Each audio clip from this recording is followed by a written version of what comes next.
Next हम question number 36 करेंगे। Question number 36 एक केस स्टडी क्वेश्चन है। इस पे बेस बच्चा 3 पार्ट्स हैं इसके, वन बाय वन हम ईच पार्ट का आंसर करेंगे। अब केस स्टडी क्या है इसे ध्यान से समझना। इसमें लिखा है miss Sheela visited a store near her house. Miss Sheela एक स्टोर में विजिट करती है जो उसके घर के पास है, एंड फाउंड दैट, और वो पाती है कि उसको देखती है कि कुछ ग्लास जार्स हैं are arrange one above the other. कुछ ग्लास जार्स, कुछ इस तरह के ग्लास जार्स हैं, मैं भी एक ग्लास जार ड्रॉ कर रहा हूँ, ऐसे कई सारे ग्लास जार्स हैं, वो अरेंज है एक स्पेसिफिक पैटर्न में। वो पैटर्न क्या है नेक्स्ट लाइन में हमें बताया गया है। इसमें लिखा on the top layer there are 3 jars.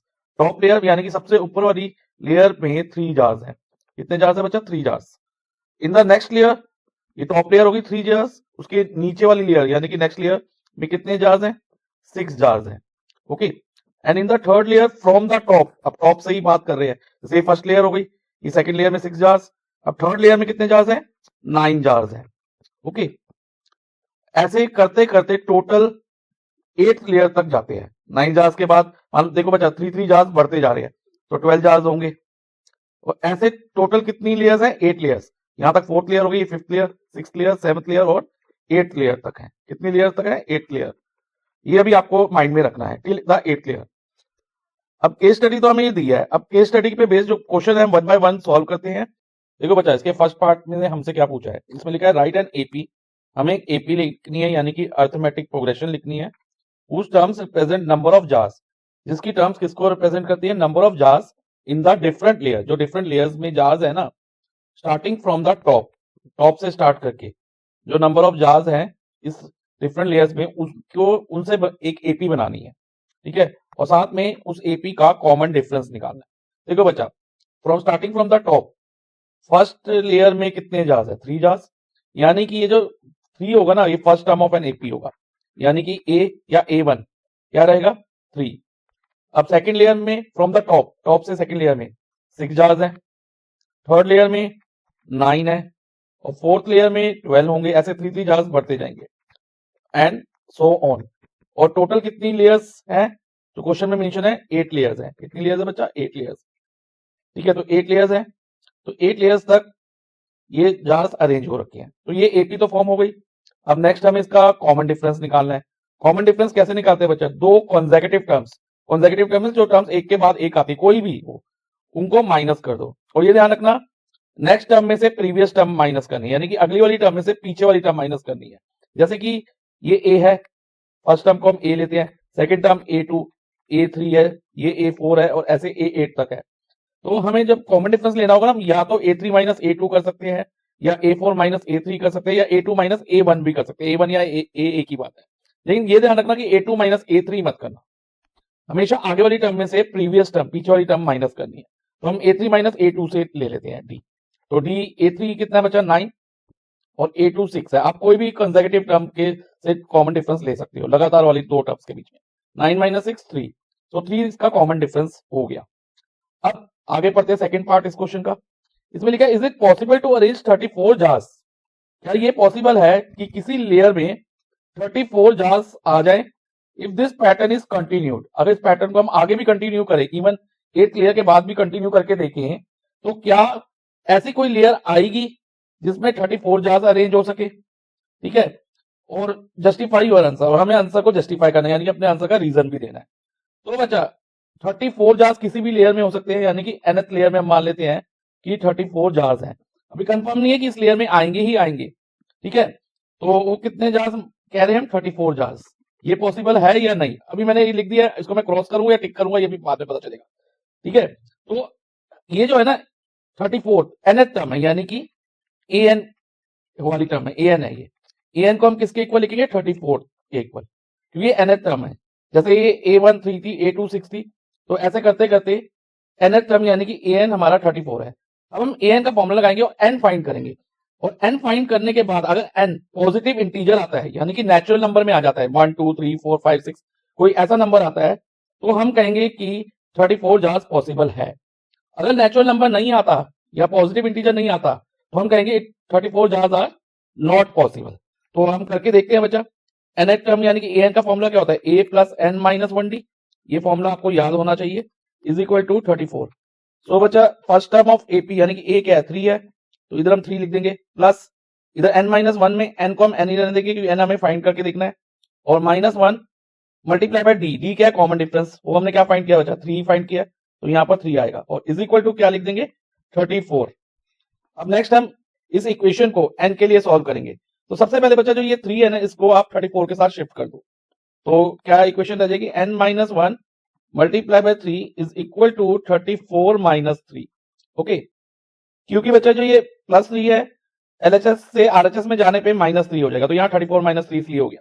अब नेक्स्ट इक्वेशन हमारी क्या आई n minus one multiply by 3 is equal to 34 minus 3 is 31।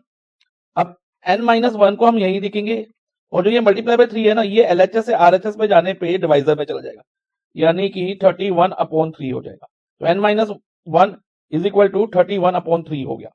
अब n की वैल्यू क्या होगी बच्चा, जो ये -1 है ना इसको हम 31/3 के साथ शिफ्ट कर देंगे, तो 31/3 इधर -1 RHS में जाने पे ये +1 हो जाएगा। सो n की वैल्यू अब हम फाइंड करेंगे, 3 और 1 का एलसीएम 3 हो गया। ओके, अब देखो बच्चा 3 के टेबल में 3 1 पे आता है, तो हम 31 मल्टीप्लाई बाय 1 यानी कि 31 हो जाएगा, इधर 31 आ जाएगा, और 1 के टेबल में 3 कितने पे आता है 3 पे, तो हम न्यूमरेटर में जो 1 है उसको भी 3 से मल्टीप्लाई कर देंगे, तो 31 प्लस 3 हो जाएगा। तो n इज इक्वल टू 34/3। क्या हमारा n पॉजिटिव इंटीजर आया, यहाँ पे नेचुरल नंबर आया, नो। ठीक है, सो बच्चा हम स्टेटमेंट लिखेंगे since n is not a natural number therefore it is not possible to arrange 34 jars in any layer. तो किसी भी लेयर में बच्चा 34 जार्स पॉसिबल नहीं है, क्योंकि जो नंबर ऑफ टर्म्स है कभी भी फ्रैक्शन या नेगेटिव नहीं हो सकती। ओके, तो इस तरह से बच्चा हमने सेकंड पार्ट इसका कंप्लीट कर लिया है। नेक्स्ट हम क्वेश्चन नंबर 36 का थर्ड पार्ट सॉल्व करेंगे। थर्ड पार्ट में हमारे पास 2 चॉइसेस हैं, पहले हम चॉइस ए सॉल्व करेंगे देन चॉइस बी। तो चॉइस ए रीड करते हैं बच्चा, इसमें लिखा है there are n number of rows. अब इधर n नंबर ऑफ रोज हो, यानी कि हमें n की कोई स्पेसिफिक वैल्यू ना पता हो, जैसे n 2 है 3 है या 8 है, हम ये मान के चल रहे हैं कि there are n number of rows है, कि n को हम n ही मान के चलते हैं एक तरह से इन अ लेयर, किसी लेयर में। और हमें क्या फाइंड करना है, फाइंड द एक्सप्रेशन, वो एक्सप्रेशन फाइंड करना है। एक्सप्रेशन जो होता है ना बच्चा वेरिएबल की फॉर्म में ही होता है, लाइक n की फॉर्म में आएगा। For finding the total number of jars, जो किसको रिप्रेजेंट करेगा, इस total number of jars, total पे फोकस करना। टोटल मींस इन सब जितने भी जार्स है, जैसे फर्स्ट लेयर में टॉप लेयर में 3 जार्स, सेकंड लेयर में 6, थर्ड लेयर में 9, इनको सबको प्लस करके n लेयर तक कितने जार्स है, यानी कि 3 + 6 + 9 प्लस आगे करते जाएं सभी लेयर्स के जार्स को n लेयर्स तक, तो उनमें कितने जार्स होंगे वो उसको रिप्रेजेंट करते हुए हमें एक एक्सप्रेशन लिखना है। ओके, और उसके एक्सप्रेशन को यूज करते हुए आगे लिखना है हेंस फाइंड S8 यानी कि sum of first 8 term of AP निकालनी है। तो बच्चा एक तो ये हो सकता है कि हम सभी एक एक टर्म निकाल लें और उनको ऐड कर लें, लेकिन वो तो बहुत डिफिकल्ट हो जाएगा। तो इसको, इस समस्या को हल करने के लिए, इस प्रॉब्लम को हल करने के लिए AP में एक फॉर्मूला है सम ऑफ n टर्म का, वो तो Sn = n/2 in bracket 2a + n - 1d। ये फॉर्मूला आपको याद रखना होगा। ओके, तो हमें पहले क्या निकालना है, total number of jars in n number of रोज, यानी कि हम n को तो n ही रखेंगे पहले, जैसे देखो Sn में n को n रखा, n/2 में भी n की जगह n ही रहेगा। 2a क्या बचा, first term of AP which is 3, 2 × 3 plus again n - 1 में भी n को n ही रखेंगे क्योंकि हमें n की टर्म में आंसर निकालना है, -1 × d, और d हमने क्या फाइंड किया था, देखो बच्चा कॉमन डिफरेंस 3 फाइंड किया था, तो d की जगह हम 3 ले लेंगे। फाइन, और इसको अब हम सॉल्व करेंगे, हमारा आंसर जो है n की टर्म में ही रहेगा, ये ध्यान रखना। तो n/2, अब 2 × 3 क्या होगा बच्चा 6, प्लस और जो ये 3 है ना बच्चा इस n के साथ भी मल्टीप्लाई होगा और 1 के साथ भी, तो ये हो जाएगा +3n -3। ओके, अब इज इक्वल टू n/2 और ये 6 और ये -3 लाइक टर्म्स है, 6 - 3 क्या होगा बच्चा 3 होगा, 3 + 3n।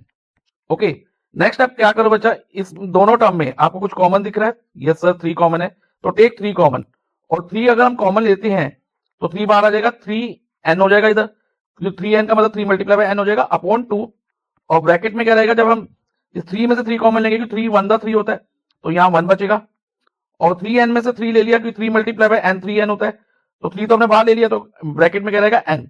तो हमारा आंसर हो गया कि नंबर ऑफ टर्म्स अगर n ना हो, ठीक है, तो टोटल नंबर ऑफ जार्स क्या होंगे, वो इस एक्सप्रेशन से रिप्रेजेंट होंगे, 3n/2 इन ब्रैकेट 1 + n। अब आगे लिखा हमें S8 फाइंड करना है इस एक्सप्रेशन को यूज करते हुए। ओके, लेकिन अगर हमें ये S8 डायरेक्ट फाइंड करने को कहते हैं ना, तो हम इधर n की जगह 8 लेके सॉल्व कर सकते थे, लेकिन अभी हमें इस एक्सप्रेशन को यूज करके S8 फाइंड करना है। तो अब क्या करेंगे बच्चा, S8 इज इक्वल टू, हम n की जगह 8 डाल देंगे, जो हमारा ये आंसर आया ना इसमें n की जगह 8 डाल देंगे, जहां जहां n है। तो 3 मल्टीप्लाई बाय 8 अपॉन 2, 1 प्लस, इधर भी n की जगह 1 प्लस n है ना, तो n की जगह 8 आ जाएगा, 1 प्लस 8। देखो बच्चा, ये 8 और 2 कट हो जाएंगे, तो इधर 4 हो जाएगा, 8 को 2 से डिवाइड करेंगे 4, और 2 को 2 से किया 1। तो S8 हमारा क्या हुआ, 3 मल्टीप्लाई बाय 4 12, 12 अपॉन 1 आएगा, 1 लिखने की जरूरत नहीं होती, any number divided by 1 is same number, तो हम इधर 12 रहने देंगे। और 1 प्लस 8 क्या होगा बच्चा, 9 होगा, तो 12 मल्टीप्लाई बाय 9, सो हमारा S8 होगा 12 को हम 9 से मल्टीप्लाई करते हैं तो हमें मिलता है 108। तो S8 यानी कि total number of jars in 8 layers कितने हैं, 108 है। ओके, तो इस तरह से बच्चा हमने थर्ड पार्ट की फर्स्ट चॉइस सॉल्व कर ली है। अब नेक्स्ट हम सॉल्व करेंगे थर्ड पार्ट की सेकंड चॉइस, यानी कि चॉइस बी। इसमें हमें बोला था shopkeeper added 3 jars in each layer. अब शॉपकीपर क्या करता है, हर लेयर में 3 जार्स ऐड कर देता है, बढ़ा देता है। जैसे कि टॉप मोस्ट लेयर यानी कि फर्स्ट लेयर में 3 जार्स बढ़ाए उसने, तो 3 प्लस 3, टॉप मोस्ट लेयर में यानी कि फर्स्ट लेयर में उसकी टॉप से 6 जार्स हो गए। ऐसे ही सेकंड लेयर में फ्रॉम द टॉप वो 3 जार्स ऐड कर देता है और बढ़ा देता है। तो अब second layer from the top कितने जार्स हो गए बच्चा, 9। इसी तरह से थर्ड लेयर में भी वो 3 जार्स और जोड़ देता है, तो 9 प्लस 3 12। तो इस तरह से वो बच्चा 3 जार्स हर एक लेयर में जोड़ता है। ठीक है, तो अब एपी क्या फॉर्म हुई, न्यू एपी, तो 6, फर्स्ट टर्म 6 हो गई एपी की, सेकंड टर्म 9 हो गई, और थर्ड टर्म 12 हो गई, and so on up to 8th term तक है। और हमें निकालना क्या है, हमें निकालना है how many jars are there in 5th layer from the top. Top से 5th लेयर में कितने जार्स होंगे, नंबर ऑफ जार्स कितने होंगे। देखो फर्स्ट टर्म यानी कि A1 क्या है, 6 है, A1 6 के इक्वल है, A2 9 जार्स के इक्वल है, और A3 12 जार्स के इक्वल है। तो हमें ये फाइंड करना है कि A5 में कितने जार्स होंगे, यानी कि 5th लेयर में कितने जार्स होंगे, उसके लिए हम A5 फाइंड करेंगे। तो A5 के लिए हम AN का फॉर्मूला अप्लाई करेंगे, वो होता है बच्चा A plus N minus 1D। ये फॉर्मूला आपको याद रखना होगा। देखो बच्चा, A5 में N की जगह 5 लिखा, A यानी कि फर्स्ट टर्म ऑफ AP 6 हो गई, N 5 लेंगे क्योंकि N की जगह हमने 5 यानी कि 5th लेयर में निकालने नंबर ऑफ जार्स, 5 माइनस 1। अब D क्या होगा, D होगा बच्चा कॉन्सेक्यूटिव टर्म के बीच में डिफरेंस, जैसे कि मैंने बताया हुआ है अभी। जैसे ये A हो गया, A2 A3 है, तो A3 माइनस A2 कर लो या A2 माइनस A कर लो। तो अब A3 माइनस A2 करते हैं तो हमें मिलता है 12 minus 9 is equal to 3। Common difference देखो बच्चा अभी भी 3 रहा, और अगर आप A2 माइनस A भी करोगे तो भी बच्चा 3 मिलेगा, जैसे 9 माइनस 6 3। तो कॉमन डिफरेंस हमारा 3 हो गया, तो D की जगह हम 3 लिख देंगे। अब कैलकुलेशन करते हैं बच्चा, 6 प्लस 5 माइनस 1 4 मल्टीप्लाई बाय 3 6। अब 4 मल्टीप्लाई बाय 3 इज 12, तो 6 प्लस 12 हो जाएगा, and 6 plus 12 is 18। So there are 18 jars in 5th layer from the top. So इस तरह से बच्चा हमने क्वेश्चन नंबर 36 कंप्लीट कर लिया है।